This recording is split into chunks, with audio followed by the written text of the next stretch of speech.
what happens when identity, which is actually a form of deep interior and almost always unconscious contraction, that's what identity is, when identity lets go of the witness state.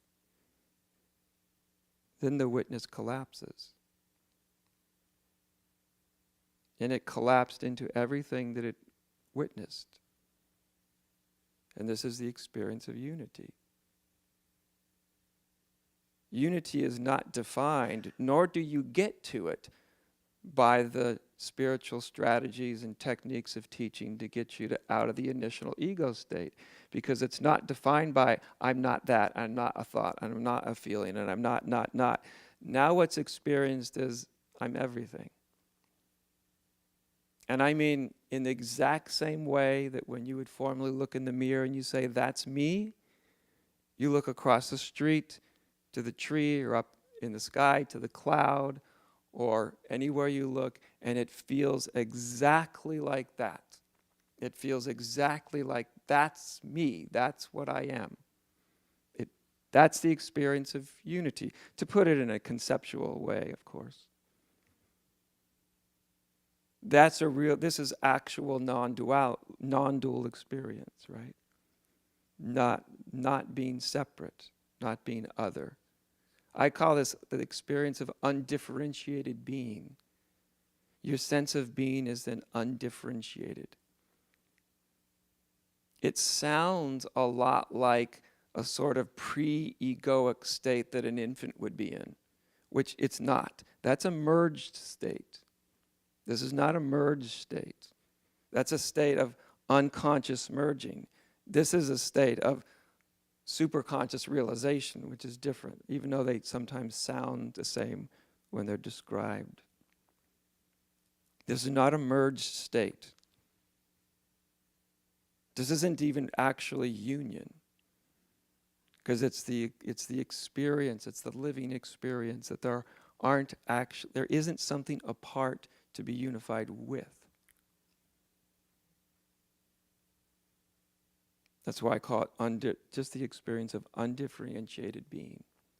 This is what most people are after. When they think, if anybody's chasing union with God or enlightenment, it's some version of undifferentiated being that they want. This is desirable, right? You can want it. It's okay to want it. It doesn't help you get to it, but it's desirable. One great Zen master, Dogen, had my favorite way of describing it, because it's more human, actually. Instead of saying, non-duality or oneness, which are all quite abstract. And he said it's an absolute intimacy with the 10,000 things. An absolute 10,000 things in Buddhism. When some old Buddhist teacher says 10,000 things, they mean everything. All of existence. An absolute intimacy with the 10,000 things. To such an extent that they're experienced as extensions of your own being. When I say your own being, though, don't mistake, this isn't the ego me that finds out it's everything. If it does, you have a very dangerous pathological state on your hands, which can happen, actually. That's a whole different subject, but you can get an expanded ego that thinks it's the whole world, and then you've got you've got something to run from, very, very, very quickly.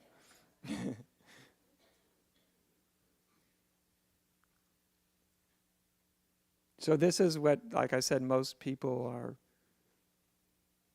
they like this. This is, all the descriptions of are quite beautiful. It can be very blissful. It's often very blissful. It's very intimate.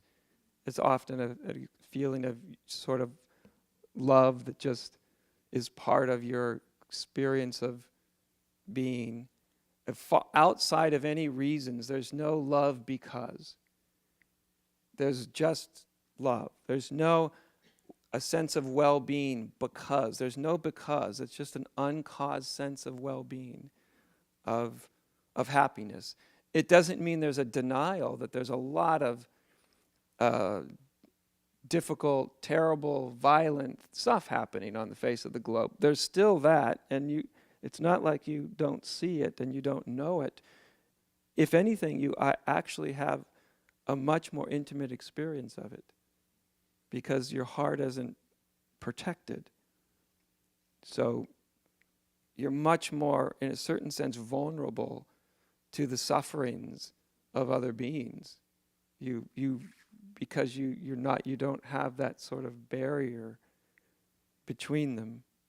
And so you actually do experience the sorrows of the world in a very intimate way. It's not just that you experience all the good stuff. You experience everything in a really, really intimate way.